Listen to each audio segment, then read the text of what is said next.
Hey everybody, it's Ryan Metzler here again, and today we're going to take a look at a gaming accessory. It's not a game at all, and it's not even for a specific game. It is simply the Stonemaier treasure chest. Now, this is the first one.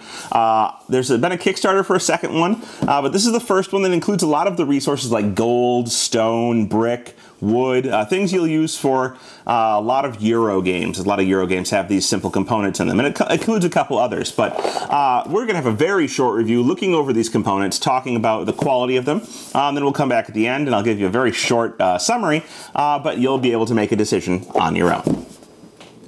So here you can see the contents of the Stonemaier Games treasure chest number 1. And so these are really, really nice resources. Let's pull some of them out. I don't want to put these against here because they're like the exact same color. But these are the bricks. I'm going to move them in a little closer if we can see them. So these bricks are made of a clay type material. I'm not really sure what they're made of.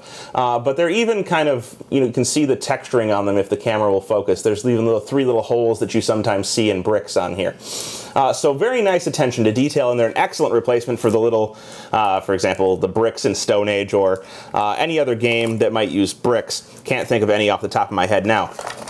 We also have these wooden logs. So Stone Age, for example, uses little sticks. They're kind of cut wood sticks. Doesn't really make a whole lot of sense for the Stone Age, but these logs do make a little bit more sense. The problem with these is that they roll, but not a big deal. But they're textured. You can see the lines on them. Probably not in the video, but they have like bark lines on them.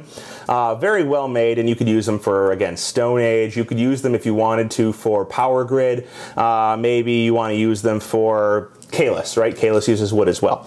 A lot of Euro games are going to use wood. We have stones, which, again, are made out of some type of nice clacky material. They've got a good feel to them. They're not too round so that they're going to roll all over the place. They will roll a little bit, but they're stones, so you expect them to roll. And hopefully they won't gather any moss, but very, very nice components there. And then the ones that impress me the most, not really the gems, because I've seen a lot of gems, but again, any game that has gems, these are nice and sparkly. They look like blue diamonds. Very cool. But the ones that impress me the most are the gold bars, which are just ridiculous. They are a very heavy metal. They are shaped like a gold bar. And they have great heft to them. They're amazing, and they stack really cool too. So if you want to make a stack of them, it's awesome. And then the metal like chips here, I guess maybe they're supposed to be iron. But they again clack together nicely. They look really great. And are a suitable replacement for any game that has a metal in them that you need to replace. So overall, just a very nice set of resources that you can use for a lot of Euro games, and they come in a really nice container as well that holds them all separately, keeps them organized, and you can set out and keep them organized for play. So there you have it. That's the chest. Well, there you have it. Ooh, wow, there you have it. That is the Stonemaier Games treasure chest. First installment.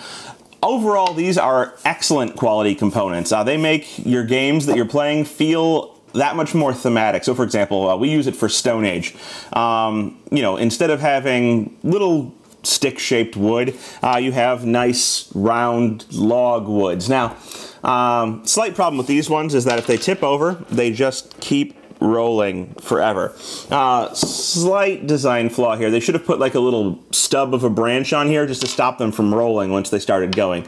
Probably would have cost more to mold. I think overall would have been worth it.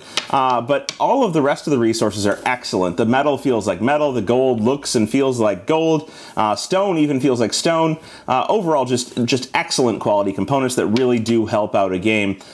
Replacing cubes with much more thematic components, which is hard for me to say because I do love cubes. But overall, this is an excellent game accessory for any game that uses similar types of resources as what you saw in this box.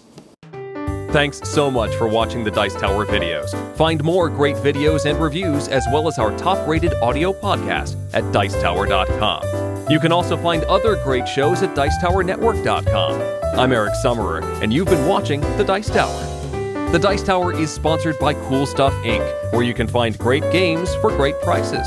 Cool stuff in stock. Check them out at CoolStuffInc.com.